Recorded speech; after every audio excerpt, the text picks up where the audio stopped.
রব্বুল আলামিন এক স্ত্রীর 9টা সন্তান দিয়েছিলেন, ছোট্ট স্ত্রীর 2টা সন্তান দিয়েছিলেন।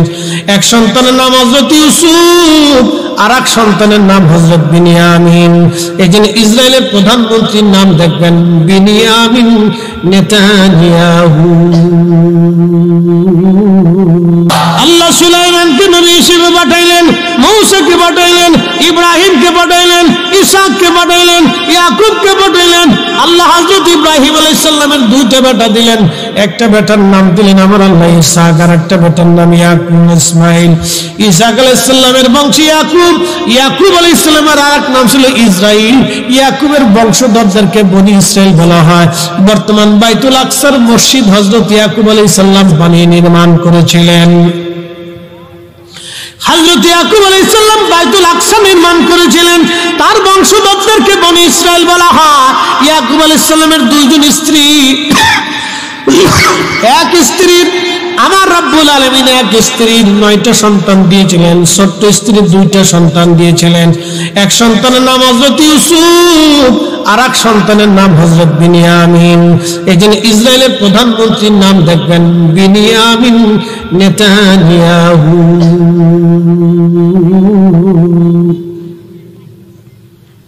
ইতিহাস জানেন, খালি ফেসবুক টিপেন না। আদম সফিউল্লাহর সন্তানদের মধ্যে সর্বপ্রথম যারা মারামারি খুন খারাপি করলো হাবিল আর কাবিল, হাবিল আর কাবিল খুন খারাপি করলো হাবিল কাবিল। বন্ধু আমার খুব মনোযোগ দেবেন, কাবিল হাবিলকে হত্যা করে ফেলল শুধু একজন সুন্দরী নারী, তার নাম আকলিমা। মেয়েদের কারণে সর্বপ্রথম পৃথিবীতে গন্ডগোল লাগলো নারীর কারণে। এই জন্য সারা দেশে যত জঞ্জাল দেখবেন খালি মহিলার কারণে, মহিলার কারণে জঞ্জাল আর জঞ্জাল, ভেজাল আর ভেজাল, ভেজাল আর ভেজাল, ভেজাল আর ভেজাল।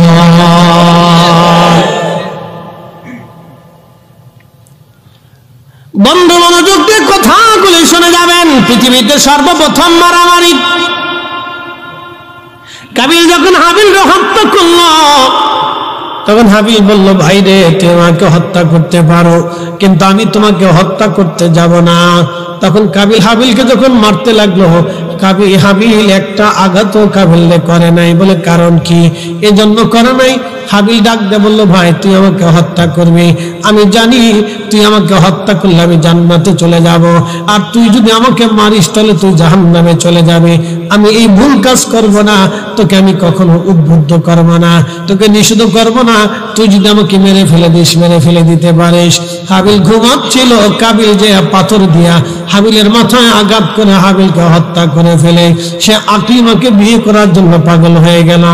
আদম সফিউল্লাহ আলাইহিস সালামের কাছে যখন সংবাদ আসলো, আদম সফিউল্লাহ আলাইহিস সালাম স্থির ছিলেন, তখন আম্মাজান হাওয়ার কাছে সংবাদ আসার পরে আম্মাজান হাওয়া তখন হাই হুতাশ করতে লাগলেন। হাই হাই করছিস কি? High high high high. এই জন্য নারীরা মানুষ মারা যাওয়ার পরে দেখবেন হাই হুতাশ করে। কি কথা কর না কেন? হাই হুতাশ করে না, ওই সে অভ্যাস। গুড়ায় কোন জায়গায় দোষ না, সব দোষ ধরা যাইতো না। ঘুরা এটা শুরু হয়েছে। আম্মাজান হাওয়া আলাইহিস সালাম ছেলে মরে গেছে, হাই হাই হাই তো হাই হাই। তখন আদম আলাইহিস সালাম বলেন হাওয়া রে, কি করলা তুমি? কেমন পর্যন্ত আমার যত সন্তান আসবে তোমার এই নারী জাতির ভিতরে নারীরা সেই হাই হুতাশ করবে। এই জন্য বাপ মরে গেলে পোলা মাইয়া কাঁদে, ও আব্বা আব্বা রে, তুমি কবে আব্বা রে আব্বা রে, সুর দেয়, গান গায়, কান্দে। এইভাবে নারী জাতিরা কান্না করতে থাকে। প্রিয় উপস্থিতি, খুব মনোযোগ দিয়ে শুনিয়া যান। কিয়ামত পর্যন্ত যত মানুষ খুন হবে সব খুনের মামলা কাবিলের ঘাড়ের উপরে চাপবে। সব খুনের মামলা কাবিলের ঘাড়ের উপরে চাপবে। তখন কাবিল হাবিলের লাশ নিয়ে ঘোরাঘুরি করে, কি করে আমি এখন কি করব? তখন আমার আল্লাহ কাক পাঠায় দিলেন। একটা কাক আর একটা কাকরে মেরে ফেললো। তখন ওই কাক তার পায়ের মধ্য দিয়ে আশ্রয় আশ্রয় মাটিগুলি উঠাইয়া ওই কাক মাটিগুলি উঠাইয়া কাক কি করলো, একটা কাকরে কবরস্থ করলো। এই জন্য পৃথিবীর প্রাচীন পাখিদের মধ্যে একটা পাখির নাম কাউয়া, কাক। আচ্ছা, এটা পরে কাক যেটা বলেন কি কাক, প্রাচীন পাখির নাম কাক, কাউয়া। মনোযোগ দিয়ে শুনবেন। এই যে শুরু হয়ে গেল পৃথিবী থেকে ফিতনা ফাসাদ, মারামারি কাটাকাটি শুরু হলো, রক্তপাত। আল্লাহু আকবার, আমার আল্লাহ। আদম সফুল্লাহ আলাইহিস সালাতু ওয়াস সালাম সন্তান ছিল শীষ। আল্লাহ নবী শীষ আলাইহিস সালাতু ওয়াস সালামকে দিলেন। আদম সফুল্লাহ ইন্তেকাল করলেন, শীষকে দায়িত্ব দিলেন। হযরত শীষ আলাইহিস সালাম থেকে আরো এক পুরুষ, দুই পুরুষ পরে আল্লাহ নূহ নবীকে পাঠাইলেন। নূহ আলাইহিস সালামের 4টা বেটা ছিল। একটা বেটার নাম ছিল খাম, সাম, ইয়াফেস, কেনান। নূহ নবী আলাইহিস সালামের নাম নূহ ছিল না। নূহ নবী তার কওমের ভিতরে ওই সারা পৃথিবীতে তখন তার বংশের মধ্যে তিনি দাওয়াত দিতে লাগলেন। 800 বছর ধরে মানুষকে দাওয়াত দিলেন। 800 বছর ধরে দাওয়াত দেওয়ার পরে মাত্র 83 জন নূহ আলাইহিস সালামের দিন কবুল করলো, বাকিরা কেউ দিন কবুল করে নাই। এই দুঃখে নূহ নবী খালি কাঁদতেন আর বলতেন, আল্লাহ আমার কওম হেদায়েত মানল না, আল্লাহ আমার কওমের কি হবে। 800 বছর ধরে তিনি কেঁদেছিলেন। অধিক ক্রন্দনের কারণে নূহ আলাইহিস সালামের নাম হলো নূহ। নূহ শব্দের অর্থ হলো অধিক ক্রন্দন করনে বলা। আল্লাহ বলেন, ওয়াকুল্লানা কুসসু আলাইকা মিন আম্মাইর রাসূলি মা নুসাব্বিতু বিহি ফুআদাক। নবী গো, নবীদের কিচ্ছা কাহিনী আমি আল্লাহ আপনারা জানাই, তাদের ঘটনা বলি আমি আপনারা শোনাইলাম, যাতে আপনার আত্মপ্রশান্তি লাভ করে, আত্মচিত্ত হয়, আপনার ভালো লাগে। এখান থেকে অনেক কিছু শিকার আছে নবী গো। সেই জন্য আমি পূর্ববর্তী নবীদের কাহিনী আপনাকে বর্ণনা করেছি। একবার জোরে বলা যাবে কি মারহাবা।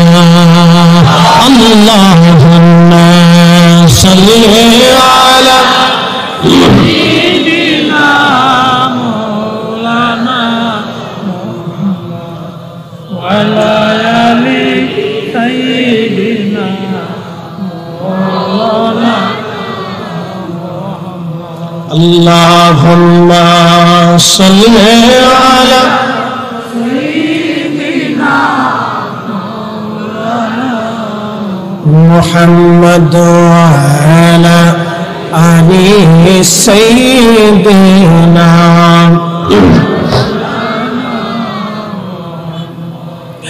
এ মুসলমান, খুব মনোযোগের সাথে কথাগুলি শুনবেন। নূহ নবী 800 বছর ধরে দাওয়াত দিল, কবুল হলো না।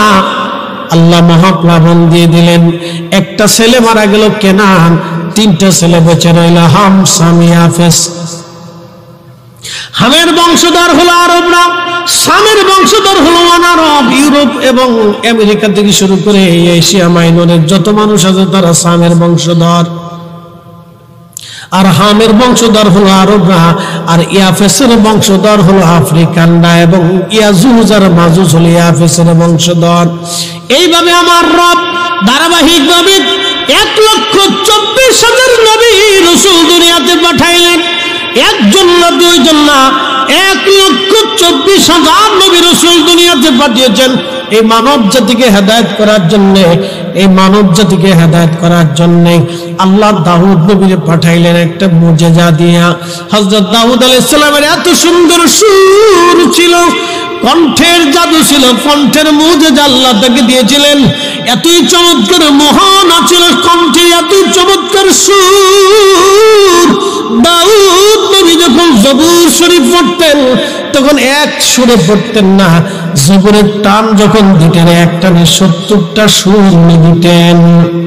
ওই 70 সুরের মোহনা এতই চমৎকার, এতই মজার সুর দাউদের। পাখিরা স্টক করে পড়ে পড়ে মরে যাইত, পশুরা এই সুরের মোহনায় পড়ে মারা যাইত।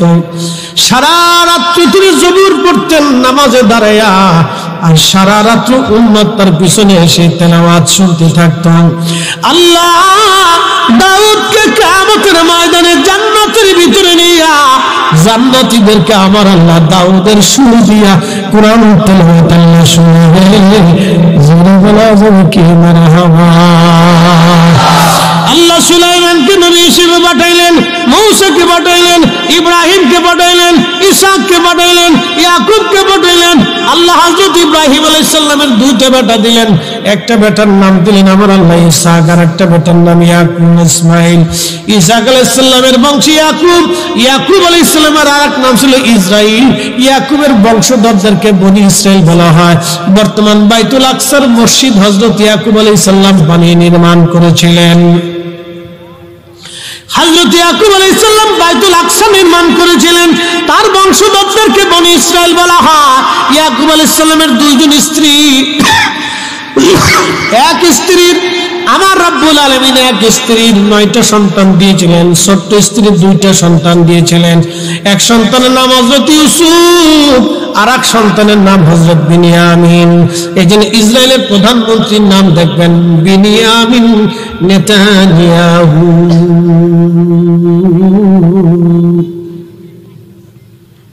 ইতিহাস জানেন, খালি ফেসবুক টিপেন না।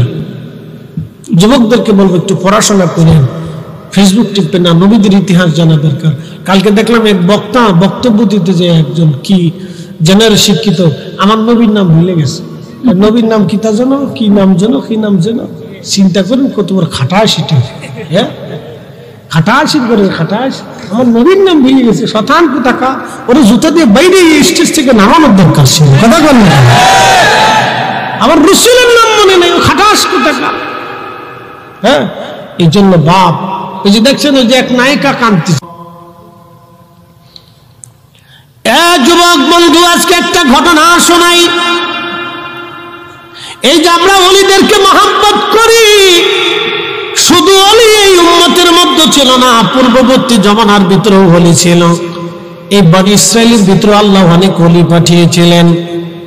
শুনে যান, আজকে বনি ইসরায়েলের একজন আল্লাহর ওলির জীবনী আজ আপনাদেরকে শোনাই। বনি ইসরায়েলের একজন যুবক আল্লাহর ওলি 24 ঘন্টা আল্লাহর ইবাদতে কাটাইতো। 24 ঘন্টা আল্লাহর ইবাদত করতে আল্লাহর ওলি। কখনো তার খানকা থেকে সে বের হতো না, সব সময় নামাজে রোজায় জিকিরে ফিকিরে কাটায় দিত। এলাকার কিছু বকেটা মানুষ চিন্তা করল, এই যুবকটা 24 ঘন্টা ইবাদতে কাটায়, আমরা তার একটু পদস্খলন করে দেই, তাকে বিপদে ফেলাই। দেখবেন সমাজে কিছু মানুষ ভালো মতো চললে, কিছু বকেটা মানুষ আছে তারে ভালো মতো চলতে দিতে চায় না। কি কথা কর না কেন, আসেন না? এরা চগল করে শয়তান, সমাজের কি, এরা জাহান্নামীদের দল। তারা নিজেরাও আল্লাহর পথে আসে না, মানুষদেরকেও আল্লাহর পথে আসতে দেয় না। তারা জালিম জালিম জালিম। কথা কর না কেন? তারা জালিম, তারা অনেক বড় জালিম, অনেক বড় জালিম। তখন এই লোকেরা চিন্তা করলো, ওই মহিলা পুরুষটাকে আমরা একটু পদস্খলন করি, তার বিপদের মধ্যে ফেলি। সেই জন্য একটা পতিতা নারীরে ভাড়া করলো। সুন্দরী এক যুবতী এক মেয়েকে ভাড়া করে বলল, তুমি যদি এই পুরুষের সাথে জেনা করতে পারো তাহলে তোমাকে এত টাকা পুরস্কার দিব। মহিলার তো টাকার দরকার। পতিতা নারী যারা, তারা তো বেহায়া, চরিত্রহীন নারীর তো কোনো ধর্ম নাই, কোনো চরিত্র নাই। চরিত্রহীন নারী কাউরে চেনে না, তার তো কোনো চরিত্র নাই। চরিত্রহীন নারী সমাজের সবচাইতে নিকৃষ্ট নারী। তার সমাজ নাই, রাষ্ট্র নাই, সমাজ নাই, কে সমাজ, সমাজ পরিবার কিচ্ছু চেনে না। স্বামী সন্তান বাবা মা সে কাউরে চেনে না, সে চরিত্রহীন। এই চরিত্রহীন নারী সুযোগ খুঁজতে চলে, এই যুবককে কখন ভাগে পাওয়া যায়। একদিন আকাশ থেকে ঝুরি ঝুরি বৃষ্টি নামে, আকাশে মেঘ।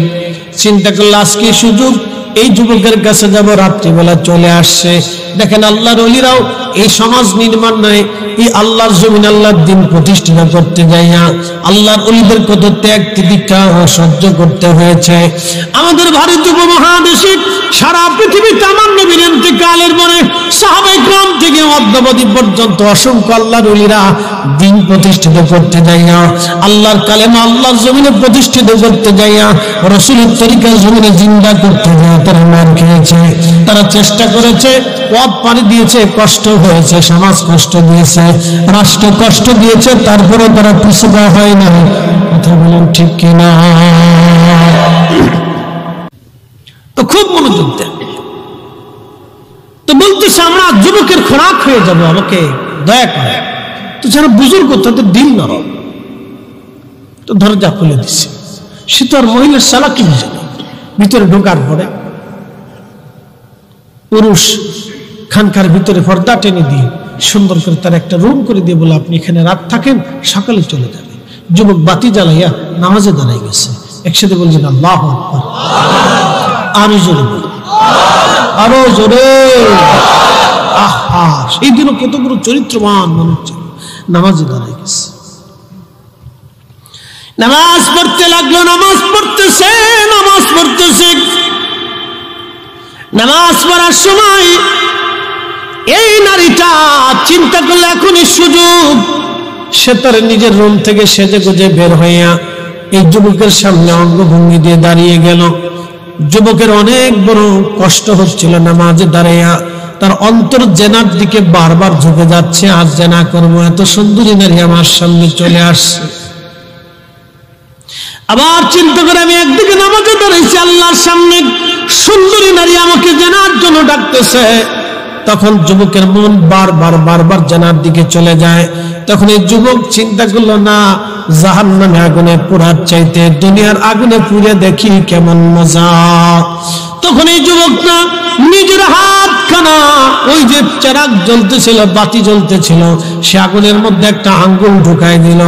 আগুন পুড়ে যাওয়ার পরে বুঝতে পারতেছেন যুবক বয়স, জেনার জন্য মন উদ্বুদ্ধ। যখন আঙ্গুল পোড়ায় ফেললো তখন জেনার লেপসাটা কমে গেল। আবার নামাজে দাঁড়াইছে মেয়েটা, আবার অঙ্গভঙ্গি দেয়, আবার আর একটা আঙ্গুল পোড়াইলো, আবার অঙ্গভঙ্গি দেয়, আবার আর একটা আঙ্গুল পোড়াইলো। এইভাবে 10 বার অঙ্গভঙ্গি দিয়েছে। 10 বারে যুবক তার 10টা আঙ্গুল আগুনে পোড়ায় ফেলছে, তারপরেও জেনা করে নাই। আল্লাহু আকবার। তেলের গাড়ি তেলে চলে, হাওয়ার গাড়ি হাওয়ায় উড়ে, বিনা তেলে চালাই গাড়ি নবী সুলাইমান, আমরা সেই মুসলমান। তো পুড়িয়ে ফেলল। ইতিমধ্যে আল্লাহ সাহায্য আসলো। ইয়া আইয়ুহাল্লাযীনা আমানু ইসতাঈনু বিস-সাবরি ওয়াস-সালাহ।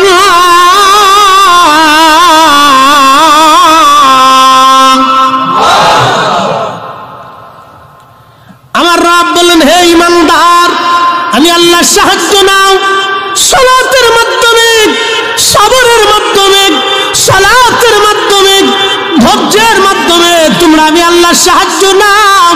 ইন্নাল্লাহা মা'আস-সাবিরিন, নিশ্চয় আমি রব সবরকারীদের সঙ্গে থাকি, ধৈর্যশীলদের সাথে থাকি আমি আল্লাহ। আল্লাহ তার জন্য সাহায্য নাজিল করলেন। সাথে সাথে আসমান থেকে সাহায্য আসলো। মেয়েটা ছটফট করে মরে গেল, আর স্ট্রোক করে মারা গেল। কিন্তু যে বকেটে লোকগুলি মহিলাকে ঘরের মধ্যে পাঠিয়েছিল, তারা বাহিরে ছিল সুযোগের সন্ধানে, কখন জেনা করবে, জেনা করলে আমরা তারা হাতে নাতে ধরব। তখন তারা বাহির থেকে ভিতরে এসে দেখলো মহিলা মারা গেছে। তখন তারা রাজ্যের সৈন্যদেরকে ডেকে এনে বলল, দেখো নিরাপত্তা কর্মীরা, এই যে দেখো এই পুরুষটা তার খানকার ভিতরে এই মহিলাকে জেনা ধর্ষণ করে হত্যা করছে, তাকে ধরে নিয়ে যাও। পুলিশ তাকে ধরে নিয়ে গেল, পড়ে গেল নতুন বিপদে। রাজার দরবারে বিচার শুরু হলো। রাজা জিজ্ঞেস করলো, তুমি কি ধর্ষণ করেছো, হত্যা করেছো? বলে না। আমি তাকে চিনি না, সে আমার কাছে সাহায্যের জন্য গিয়েছিল, আমি তাকে সাহায্য করেছিলাম, ঘরের মধ্যে সে মারা গেছে, আল্লাহ তার থেকে আমাকে বাঁচাইছে। রাজা বলে, না, তোমার কি কোনো সাক্ষী আসেনি? বলে, না, আমার তো কোনো সাক্ষী নাই। কিন্তু রাজা বলল, দেখো যুবক, আমি জানি তুমি অনেক বড় ইবাদতগুজার যুবক রে, আমি জানি তুমি অন্যায় করো না, আমি তাও মানি, কিন্তু যুবক শোনো, আদালত তো বিচার, আদালত তো সাক্ষী চায়, যেহেতু তোমার কোনো সাক্ষী নাই, তোমার ঘরের মধ্যে যেহেতু এই নারী মারা গেছে, যেহেতু তোমার কোনো সাক্ষী নাই যুবক, অতএব তোমাকে মৃত্যুদণ্ড দিয়ে দিলাম। তখন যুবক আল্লাহর ওলি ডাক দিয়ে বলল, বাদশাহ মৃত্যুদণ্ড দিয়ে দেন, আমার কোনো চিন্তা নাই। এই যুবক ওযু করিয়া 2 রাকাত নামাজ পড়লো। ইয়া আইয়ুহাল্লাযীনা আমানু ইসতাঈনু বিস-সাবরি ওয়াস-সালাহ, তোমরা আল্লাহর সাহায্য নাও সালাতের মাধ্যমে, নামাজের মাধ্যমে তোমরা আল্লাহর সাহায্য নাও, সালাতের মাধ্যমে, নামাজের মাধ্যমে তোমরা সাহায্য নাও। নামাজ, নামাজ, নামাজ।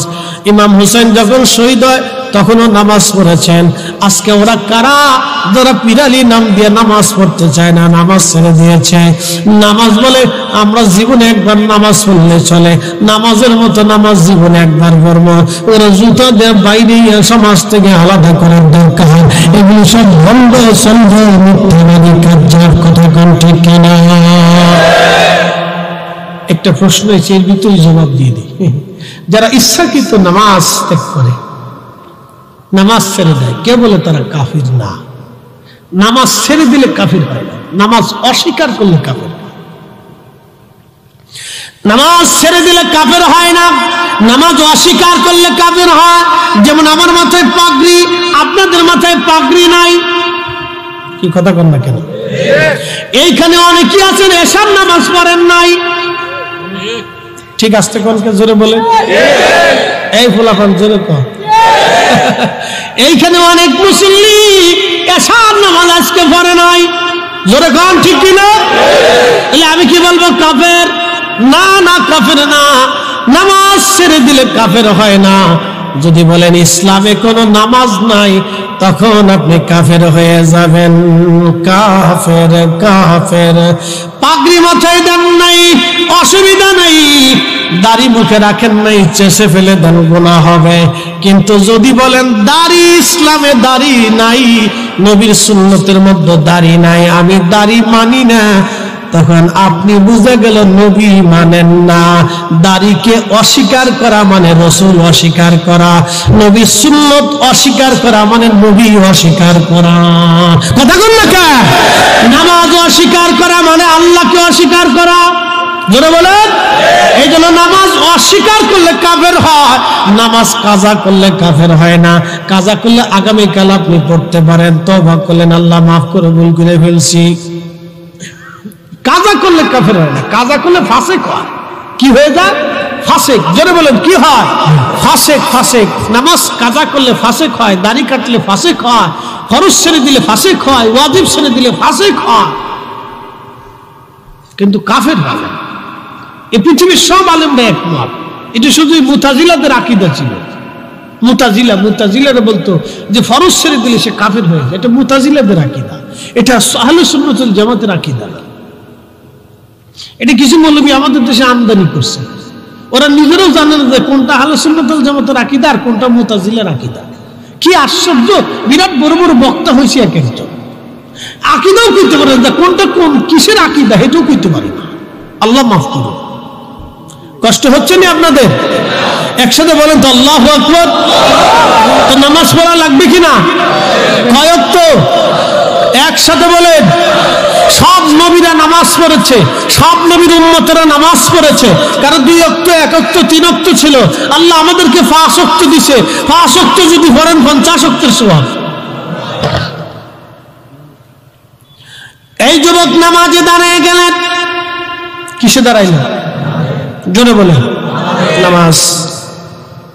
আল্লাহ বলে ইস্তাঈনু বিস-সাবরি ওয়াস-সালাহ, সালাতের মাধ্যমে তোমরা সাহায্য চাও আল্লাহর। তো নামাজে দাঁড়াইবে। নামাজ শেষ করার পরে যুবক আল্লাহর দরবারে হাত বাড়াইলো, মারহাবা কর। তার মানে বুঝা গেল সব নবীর জমানায় হাত বাড়াইয়া দোয়া করার সুন্নত ছিল। কথা কর না কেন? কি বাড়াইয়া? একা হাত বাড়াইলেও কার কাছে বাড়াই? দলবদ্ধভাবে হাত বাড়াইলেও কার কাছে বাড়াই? একা দোয়া করলে বেদাত হয় না, জামাতের সাথে দোয়া করলে বেদাত কেন হয়? আমরা জামাতে হাত বাড়াইলেও আল্লাহর কাছে চাই, একা করলেও আল্লাহর কাছে চাই। কথা কর না, ঠিক কিনা? তাহলে একা করলেও আদায় হবে, জামাতে করলে আরো ভালো হবে। কারণ মুসলমানের জামাতের কাজ আল্লাহর পছন্দ হয়। একা একা জিকির করলে জিকির হবে, কিন্তু জামাতের সাথে জিকির করলে ওই জায়গা জান্নাতের বাগান হবে। দুইটা লাভ। একা জিকির করলে সব হবে, কিন্তু জামাতের সাথে যদি পড়েন তো হিয়া হিলাকুজ জিকির, এটা জিকিরের মজলিস হয়ে যায়। হুয়া রিয়াজুল জান্নাহ, নবীর জবানের ভাষায় সেটা বেহেশতের বাগান হয়ে যায়। একা দোয়া করলে করতে পারেন, জামাতে করলে বেহেশতের বাগান হয়ে যায়। একা জিকির করলে করতে পারেন, জামাতের সাথে করলে এটা বেহেশতের বাগান হয়ে যায়। একা নামাজ মাহফিল করলে করতে পারেন, জামাতের সাথে করার কারণে এটা জান্নাতের বাগান হয়ে গেছে। একা নামাজ পড়লে পড়তে পারেন, কিন্তু জামাতের কারণে সেটা বেহেশতের বাগান হয়ে যায়। একসাথে বললাম মারহাবা। একা দুরূদ পড়লে পড়তে পারেন, কিন্তু জামাতের সাথে দুরূদ পড়লে সেটা বেহেশতের বাগান হয়ে যায়। একসাথে বলছেন না মারহাবা। এই জন্য জামাতের কাজ বেদাত না, জামাতের কাজ ইবাদত। জামাতবদ্ধ কাজ ইবাদত, জামাতবদ্ধ কাজ বেদাত না। আজকে এক শ্রেণীর জামাতবদ্ধ কাজকে বেদাতে পরিণত করিয়া মুসলমানদেরকে দলে দলে দলে দলে ভাগ বানাইয়া মুসলমানদেরকে বিশৃঙ্খলা করে দেওয়ার চেষ্টা করতেছে। এগুলি শয়তানের দালাল। কথা বলেন ঠিক না বেঠিক? বুঝতে কি অসুবিধা? কষ্ট হচ্ছে? আল্লাহর ওলি হাত বাড়াই দিলেন, ইয়া রাব, আপনি জানেন আমি অপরাধ করিনি, আপনি জানেন আমি জেনাও করিনি, ধর্ষণও করিনি, হত্যাও করিনি, আর আমি এটাও জানি যেহেতু আমি এই অন্যায় করিনি, অন্যের শাস্তিও আপনি আমাকে দিবেন না। আল্লাহ রাজা আমাকে ফাঁসি দিবে, আমাকে হত্যা করবে, মৃত্যু নিয়ে আমার কোনো চিন্তা নাই আল্লাহ, কিন্তু আমি ভয় পাচ্ছি আমি যদি এই মুহূর্তে মারা যাই তাহলে পৃথিবীতে মানুষ আবেদ আলেমকে কলঙ্কিত করবে, বলবে আলেমরা আবেদরা নারী ধর্ষণ করে এবং মানুষ হত্যা করে। আল্লাহ আমি কোন আবেদ কোন আলেমের কলঙ্ক হতে চাই না। আল্লাহ আমি কোন আবেদ কোন আলেমের কলঙ্ক হতে চাই না। ইমাম আবুল ফরাজ ইবনুল জৌজি 900 বছর আগে তার কিতাবে ঘটনাটা লেখছে। আল্লাহ আমি কোন আবেদ কোন আলেমের কলঙ্ক হতে চাই না। আল্লাহ আপনি দয়া করে আমাকে বাঁচান। ঠিক সাথে সাথে দোয়া কবুল হয়ে গেল। ওই মরা মহিলা পতিতা নারী জিন্দা হয়ে বসে গেছে। জোরে জোরে জোরে জোরে জোরে জিন্দা হয়ে গেল। একসাথে বলেন আল্লাহু আকবার। কি হয়ে গেল? কি হয়ে গেল? জিন্দা হয়ে গেল। তখন ওই পতিতা নারী বলতেছিল, এ বাচ্চা, এই পুরুষ আমাকে হত্যা করে নাই, আমি তাকে জেনার জন্য উদ্বুদ্ধ করেছিলাম, সে জেনার থেকে বাঁচার জন্য তার হাতের 10টা আঙ্গুল পুড়িয়ে ফেলছে, তোমরা তার হাতের দিকে তাকায় দেখো সে নির্দোষ। এই কথা বলে সে আবার মরে গেল। বাচ্চা দৌড়ে এসে দেখে ঠিক তার 10টা আঙ্গুল পোড়ানো আছে। হাত ধরে বলতেছে, হুজুর ভুল হয়ে গেছে, মাফ করে দেন, আমরা অন্যায় করে ফেলেছি আপনার সাথে। ওই জমানার উম্মত থেকে এই জমানার উম্মতের 70 গুণ মর্যাদা আল্লাহ বেশি দিয়েছে, যার কারণে শাহজালাল ইয়ামানি জায়নামাজ পানির উপর ছেড়ে দিয়েছে, পানির সাহস হয় নাই জায়নামাজ ডুবাইতে। খাজা বাবা আজমেরি আনা সাগরের পানি লুটার ভিতরে এনেছে, আনা সাগর সাহস হয় নাই খাজা বাবার সাথে বিয়াদবি করার। আর নবী আকাশের চাঁদের দিকে আঙ্গুল তুলে চাঁদকে দ্বিখণ্ডিত হতে বলেছে, চাঁদ দ্বিখণ্ডিত হয়ে থরথর থরথর করে কেঁপেছে। হযরত মুজাদ্দিদ আল ফেসানি সেরহিন্দি সিংহের খাঁচার ভিতরে দাঁড়িয়ে নামাজ পড়েছে। হুজুর গাউসে পাক মুহিউদ্দিন আব্দুল কাদের জিলানী মুরাকাবা বসে লৌহে মাহফুজ দেখতে পারতেন। ইমাম শাফি রাহমাতুল্লাহ আলাইহি দাজলা নদীর উপরে যায় নামাজ বিছিয়ে নামাজ পড়েছেন। এইভাবে পৃথিবীতে যত ওলিরা এসেছিলেন তারা এইভাবে কারামাত দেখিয়েছেন, কারামাত দেখিয়েছেন, অলৌকিক ঘটনাগুলি দেখিয়েছেন। এটা আল্লাহর ওলিদের কারামাত, আল্লাহর ওলিদের বৈশিষ্ট্য। কিয়ামত পর্যন্ত যত ওলি আসবে আল্লাহ তাদেরকে কারামাত দিবে। যত নবী এসেছিলেন সব নবীদেরকে মুজিজা দিয়েছেন।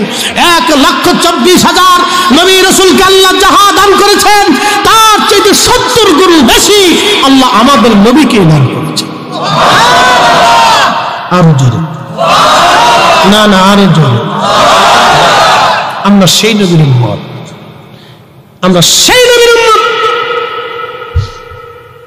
ঘুষ খাই, সুদ খাই, চুরি করি, ডাকাতি করি, রাহাজানি করি, খুন খারাপি করি, মারামারি করি, কাটাকাটি করি, জমি 1 ইঞ্চি নিয়ে পানাপারি করি, মারামারি করি, ঝগড়া জঞ্জাল করি, বেহায়াপনা করি। আমরা সেই নবীর উম্মত, ইয়া রব, কত বড় দামি নবীর উম্মত, যিনি আকাশের দিকে তাকাইলে আমার আল্লাহ খুশি করার জন্য আয়াত নাজিল করত। আমার নবী কখনো বেজার হয়ে গেলে আমার আল্লাহ আয়াত নাজিল করে রসুলকে খুশি করত। সূরা কাউসার নাজিল করলো, সূরা কদর নাজিল করলো, সূরা দুহা নাজিল করলো। আল্লাহ বার বার বার বার হাজারের উপরে আল্লাহ আয়াত নাজিল করে আমার রসুলকে খুশি করলো। কোরআনের 40 জায়গায় আল্লাহ তার নবীর নাম তার নামের সাথে লিখে দিল। একসাথে বলবেন আল্লাহু আকবার। কোরআনের 40 জায়গায় আল্লাহ তার নামের সাথে রসুলের নাম লিখে দিল। একসাথে বলবেন আল্লাহু আকবার। আমরা সেই নবীর উম্মত, তিনি এসেছিলেন জমিনে আল্লাহর দ্বীন বাস্তবায়ন করার জন্য, আল্লাহর আইন চালু করার জন্য। রাসূল করিমের সুন্নাহ জীবন পদ্ধতি আমাদেরকে দিয়ে চলে গেলেন। তিনি ইনসাফ প্রতিষ্ঠিত করতে এসেছিলেন, তিনি ইনসাফ প্রতিষ্ঠিত করে গেছেন। আমরা সেই নবীর উম্মত। এখনো হাজার হাজার ভাই এদেশে আছে, বনের জমি বুঝাই দেয় না। হাজার হাজার চাচা আছে, এতিম ভাতিজার সম্পদ বুঝাই দেয় না। হাজার হাজার ভাতিজা আছে, চাচার সম্পদ বুঝাই দেয় না। হাজার হাজার ভাই আছে, ভাইয়ের সম্পদ বুঝাই দেয় না। হাজার হাজার সন্তান আছে, পিতামাতাকে ঘর থেকে বের করে দিয়েছে। হাজার হাজার সন্তান আছে, পিতামাতার অবাধ্য হয়ে গেছে। হাজার হাজার সন্তান আছে, নেশাগ্রস্ত হয়ে গেছে। হাজার হাজার নারী সমাজ আছে, পতিতা হয়ে গেছে। হাজার হাজার নারী হয়েছে, বেহায়া হয়ে গেছে। কথা বলুন ঠিক না ঠিক? এই মানব জাতিকে বারবার হেদায়েতের পথ দেখাইছেন নবীরা। নবীদের জমানা শেষ হয়ে গেছে, এখন অলিরা দেখায়। কথা কন না কেন? কারা দেখায়? অলিরা। আল্লাহ কোরআনে জানাই দিলেন, وَلْتَكُنْ مِنْكُمْ أُمَّةٌ يَدْعُونَ إِلَى الْخَيْرِ وَيَأْمُرُونَ بِالْمَعْرُوفِ وَيَنْهَوْنَ عَنِ الْمُنكَرِ وَلْتَكُنْ مِنْكُمْ أُمَّةٌ يَدْعُونَ إِلَى الْخَيْرِ وَيَأْمُرُونَ بِالْمَعْرُوفِ وَيَنْهَوْنَ عَنِ الْمُنكَرِ। রব্বুল আলামিন কুরআনুল কারীমের মধ্যে আমার রব আমার আল্লাহ বললেন, আমার বান্দাদের ভিতরে কিয়ামত পর্যন্ত এক শ্রেণী বান্দা থাকবে যারা মানুষদেরকে ইলাল খায়র ভালোর দিকে ডাকতে থাকবে। ওয়া ইয়ামুরুনা বিল মারুফ, তারা মানুষদেরকে সবার প্রচেষ্টা করে ভালোর দিকে ডাকবে, কোরআনের দিকে ডাকবে, নবীর সুন্নাহের দিকে ডাকবে। ওয়া ইয়ানহাউনা আনিল মুনকার, এবং খারাপ কাজ থেকে ফিরাবে, খারাপ কাজ থেকে ফিরাবে, খারাপ কাজ থেকে ফিরাবে। কিয়ামত পর্যন্ত আল্লাহর জমিনে আল্লাহর কিছু বান্দা থাকবে যারা মানুষদেরকে আল্লাহর দিকে ডাকবে। তারা ওলি, গাউস, কুতুব, আখের, আব্দুল মুজাদ্দিদ, উলামা, ফুদালা। কিয়ামত পর্যন্ত তারা মানুষদেরকে আল্লাহর দিকে ডাকবে, আল্লাহর দিকে ডাকবে। আল্লাহর বাংলাদেশ, শহীদ গাজীর বাংলাদেশ, রহম করো আল্লাহ, রহম করো আল্লাহ। শাহজালালের বাংলাদেশ, শাহপরানের বাংলাদেশ, রহম করো আল্লাহ, রহম করো আল্লাহ। এই জমিনে গোরগোবিন্দরা হটাইয়া আল্লাহর জমিনে দ্বীন প্রতিষ্ঠিত করলেন শাহজালাল ইয়ামানি। রাজা পৃথিরাজরে হটাইয়া জমিনে দ্বীন কায়েম করলেন খাজা বাবা আজমিরি। সম্রাট জাহাঙ্গীর এবং সম্রাট আকবরকে বদনত করিয়া আল্লাহর জমিনে দ্বীন ইলাহি বিতাড়িত করিয়া খুদার জমিনে দ্বীন কায়েম করলেন মুজাদ্দিদ আল ফিসানি সেরহিন্দি। অসংখ্য অলি অলি অলি অলির এই জমিনে রন্দে রন্দে যে কালেমার দ্বীন বীজ বপন করলেন অলিরা, অলিরা, অলিরা, অলিরা, অলিরা। এই জন্য আমরা অলিদেরকে ভালোবাসি, যতদিন বেঁচে থাকবো অলিদেরকে ভালোবাসবো, ঠিক কিনা? আল্লাহ আদম সবুল্লাহকে বানাইলেন মাটি দিয়া, কিন্তু মাটির ভিতরে সুন্দর করে অবব বানাইয়া জান্নাতের ভিতরে 40 বছর ধরে আল্লাহ শুকাইলেন। 40 বছর ধরে যখন শুকায় তখন ওই যে আজাজিল গোড়ায় দোষ, কোন জায়গা গোড়ায় দোষ, মূলে দোষ, আজাজিল এটা দেখার পরে চিন্তা করলো আল্লাহ কি বানাইছে। আজাজিল তখন আদম শফিউল্লাহর ভিতর দিয়ে ঢুকলো, নাকের মধ্যে ঢুকে কান দিয়ে বের হয়, আবার এখান দিয়ে ঢুকে মুখ দিয়ে বের হয়। তখন আজাজিল বললো এটার ভিতরে কিছুই নাই, আমার পরিবর্তে যেটা আল্লাহ বানাইছে সুবিধা করতে পারবে না। তখন থেকে আজাজিলের মনে আমাদের প্রতি হিংসা এসে গেল। এই জন্য মনে রাখবেন গোড়ায় দোষ, গোড়ায় দোষ। যে যে চরিত্রের শেষে চরিত্রের দিকে ফিরে চলে যায়, যে যে চরিত্রের শেষের চরিত্রের দিকে ফিরে চলে যায়, মানুষের আচরণে কাজে কর্মে তার চরিত্র ফুটে ওঠে। কথা বলেন না কেন? এ মুসলমান, আদম আলাইহিস সালামকে আল্লাহ বানাইলেন, রূহ নামক ইঞ্জিনখানা আদমের দেহের মধ্যে আল্লাহ ফুঁকায় দিলেন। আদম আলাইহিস সালাম রূহ বের হয়ে আসে। আল্লাহ বলেন রূহ কেন বের হলা? মোল্লা আলী কারি মাক্কি আল মাউরিদের মধ্যে লেখেন, তখন রূহ বলল আল্লাহ এমন একটা জায়গা পাঠাইছো খালি অন্ধকার অন্ধকার। আমার রব বলেন রূহ তোমার জন্য আলোর ব্যবস্থা করতেছি। ঠিক তখনই নূরে মুহাম্মাদি আমার নবীর পবিত্র নূর মোবারক আদম শফিউল্লাহ সেকেন্ডে আল্লাহ বসায় দিলেন। আদম আলোকিত হয়ে গেল, তার চোখে নূর আসলো, কানে নূর আসলো, দেহে নূর আসলো, ব্রেনে নূর আসলো, জবানে নূর আসলো, তার অঙ্গ প্রত্যঙ্গে আমার আল্লাহ নূর পয়দা করে দিলেন। আদম নূরে রঞ্জিত হয়ে গেল। কি মারহাবা, আদম নূরে নূরান্বিত হলো, নূরে নূরান্বিত হলো, সিজদায় পড়ে গেল। শুরু হয়ে গেল আদমের যাত্রা, আদমের যাত্রা। আদম নবী জান্নাতের ভিতরে একা একা দীর্ঘদিন, আর ভালো লাগে না। Main can not live alone, মানুষ একা একা বাস করতে পারে না। আদমের বাম পাজরের কিঞ্চিত একটা বাঁকা হাত দিয়ে, একবারে বেশি বাঁকা না, কিঞ্চিত বাঁকা, আমার আঙ্গুলটা বাঁকা দেখতেছেন। ছোটকালে তাল খাইতে যে আঙ্গুল কেটে ফেলে দিয়েছিলাম, এরপর থেকে আঙ্গুলটা বাঁকা হয়ে গেল, আর কখন আঙ্গুল সোজা হয় নাই। কিঞ্চিত আঙ্গুল বাঁকা দেখেন আপনি, এই কিঞ্চিত একটু বাঁকা হাত দিয়ে আদম আলাইহিস সালামের বাম পাজরের বাঁকা হাত দিয়ে আম্মা জান হাওয়াকে বানাইলেন। এই জন্য নারী জাতি কিঞ্চিত বাঁকা, গোড়ায় দোষ। এই ওয়াজ যদি করি আমার কপালে বাড়ি গেলে খাও না। কিঞ্চিত কিঞ্চিত বাঁকা, গোড়ায় দোষ। এই জন্য নারী জাতি একটু বাঁকা, যত সহজভাবে বুঝাইতে চান তত সহজে বুঝতে চায় না। একটু একটু একটু একটু তেরামি ঘেরামি তেরামি ঘেরামি করেন। এই সময় কিন্তু মারামারি কিলিকিলি ফাড়াফাড়ি কুতাকুতি করা যাবে না। সরিষার তেল মাখিয়ে ধীরে ধীরে ধীরে ধীরে ফার্ম পট্টি দিয়ে তারপরে বোঝাইতে জরিনের মা তুমি এনে বলো না জরিমা তোমার হাতের রান্না খুব মজা, খুব মজার জরিনের মা। আর যদি একবার খালি কইছেন জরিনের মা ওই আব্দুল করিমের বউর রান্না কত চমৎকার, আর আপনি মনে করেন সারা জীবনে আর সুখ পাবেন না। আপনার খাইতে দিয়ে করিমের মার কাছ থেকে খাই আসো যাও, জীবনেও আপনার কথা শিখুন, জীবনে বলতো না। গোড়ায় দোষ, কোন জায়গা দোষ? জোরে বলেন, আরো জোরে। গোড়ায় দোষ। খুবই মনোযোগের সাথে কথাগুলি শুনে যাবেন। আমার কথা উচিত, আমি হক কথা বলতে পছন্দ করি, কারণ এগুলো আমাদের জানা দরকার। ভাই আমার, হযরত আদম শফিউল্লাহ আলাইহিস সালামের বাম পাজরের বাঁকা হাত থেকে আম্মাকে বানাইলেন। আম্মাকে বানানোর পরে দুইজন জান্নাতের ভিতরে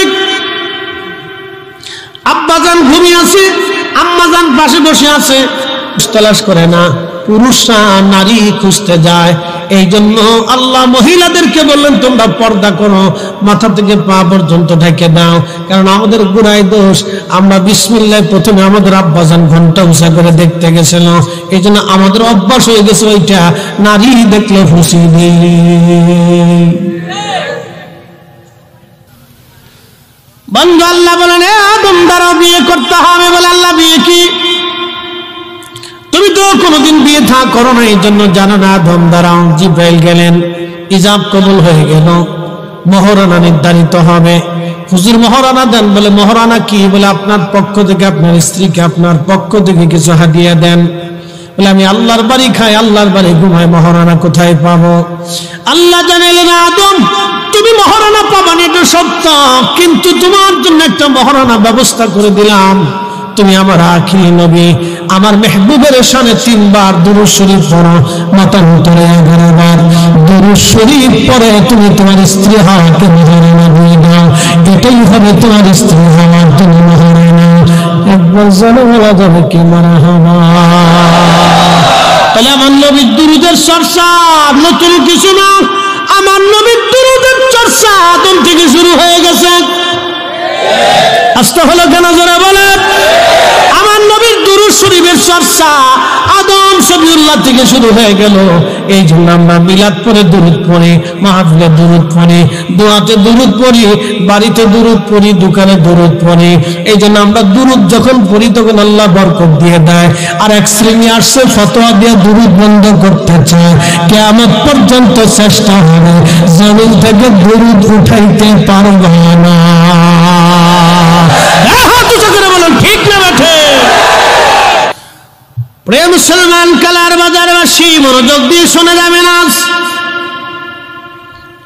হাজিরিন আদম শফিউল্লাহ দুরূদ শরীফ পড়ে হযরত আম্মাজান হাওয়াকে মহরানা দিয়ে দিলেন। মোল্লা আলী কারীম মাক্কি আল মাউরিদুর রাফি ফি মাউলিদিন নবীর মধ্যে 450 বছর আগে তিনি কিতাবের মধ্যে লেখেন বিয়ে হয়ে গেল আম্মাজানের সাথে আমাদের আব্বা জানের। আল্লাহ বলেন ওয়া খালাকনাকুম মিন যাকারিন ওয়া উনসা, আমি একজন পুরুষ একজন নারীর মাধ্যমে দুনিয়াতে বংশ বিস্তার করলাম। সুম্মা জাআলা নাসলাহু মিন সুলালাতিন মিন মাইন মাহিন।